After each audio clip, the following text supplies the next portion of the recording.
Okay, so we have this diagram here that covers the new patterns with these long guys right here. Stack of 3 extra long. S3S XL. Stack of 3 extra long. Alright? Now let's look at this for a minute because this is important. Okay? These guys down here have the stack of 3 extra longs in them. But they also have these notes. So there's too many notes here. This was one of my first attempts. Too many notes there. You have to, in guitar, you have to decide where you're going to work on. Even if you're going like horizontal, you have to decide, you're not going to go vertical, you're going to go horizontal.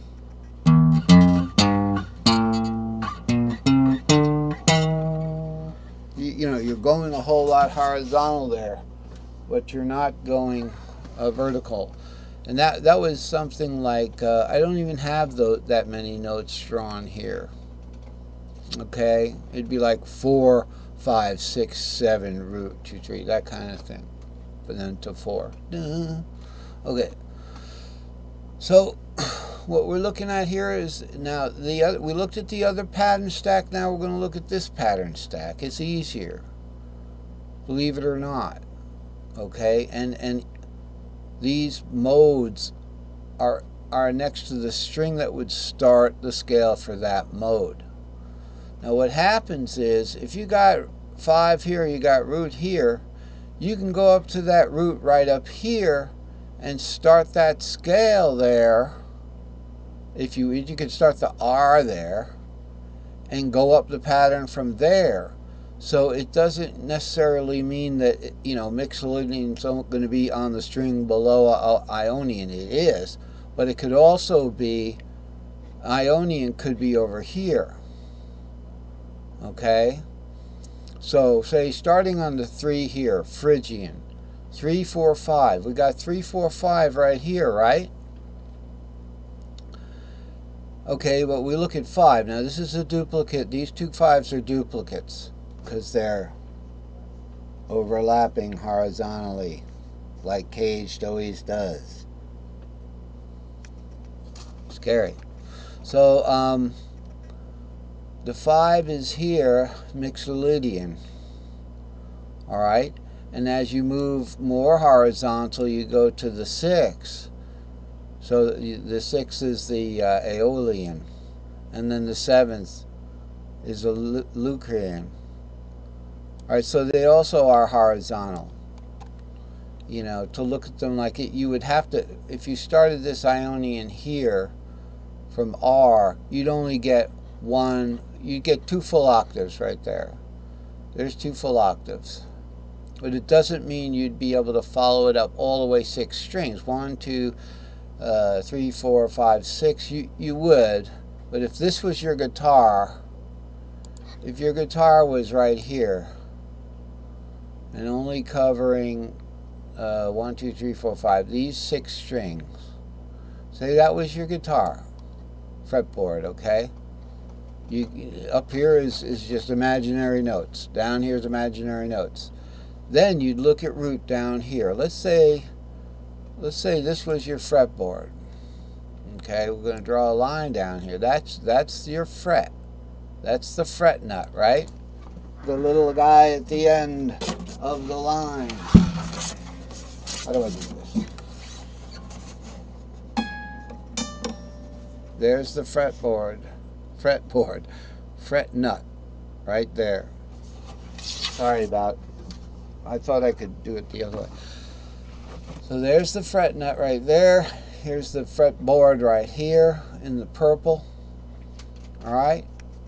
So what are we looking at? Open string, we're going to have a root down there. That's going to be the E note.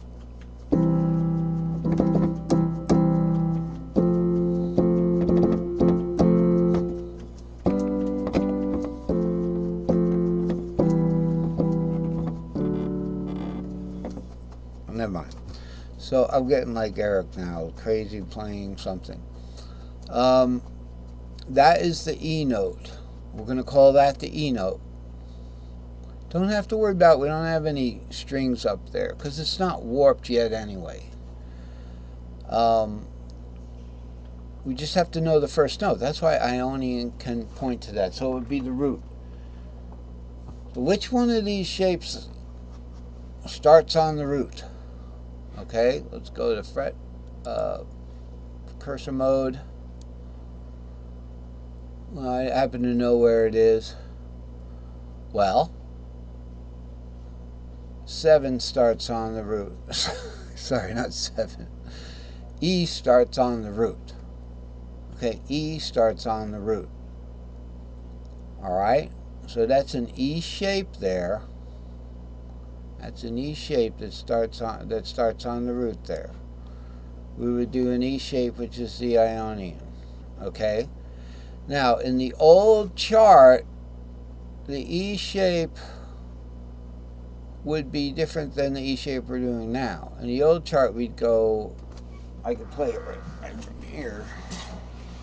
The E shape would be something like, if you want to do an E-shaped day up here, I don't want to deal with the fret nut right now. It'd be, all right, let's do an E-shaped C.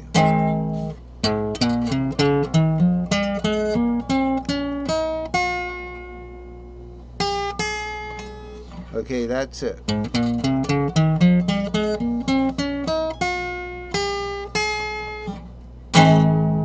That is an E-shaped C. Here it is in pentatonic.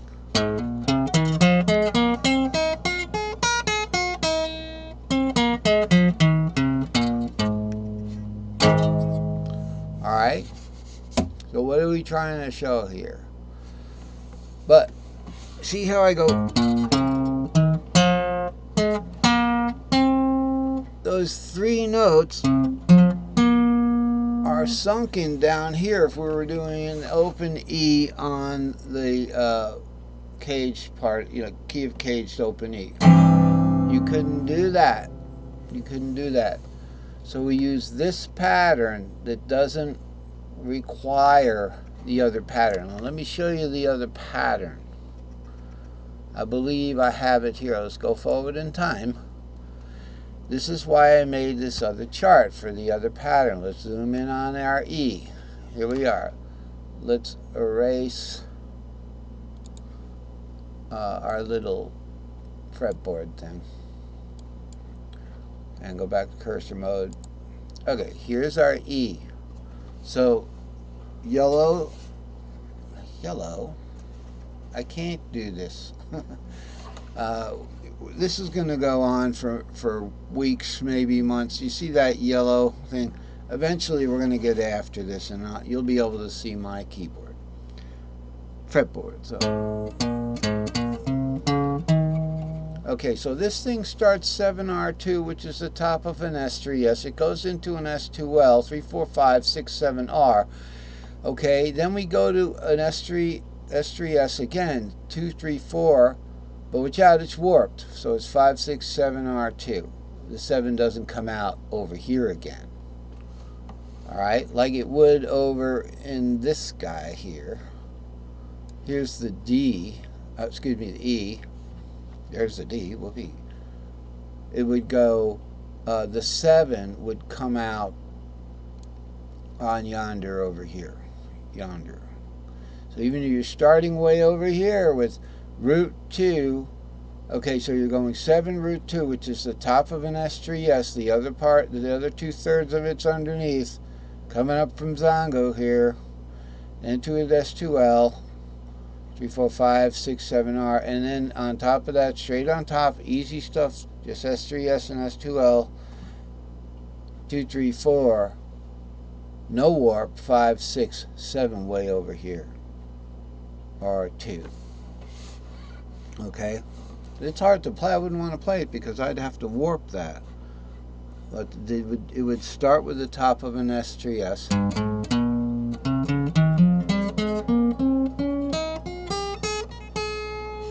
Okay, I did that by pattern now, not by looking at the color of the notes.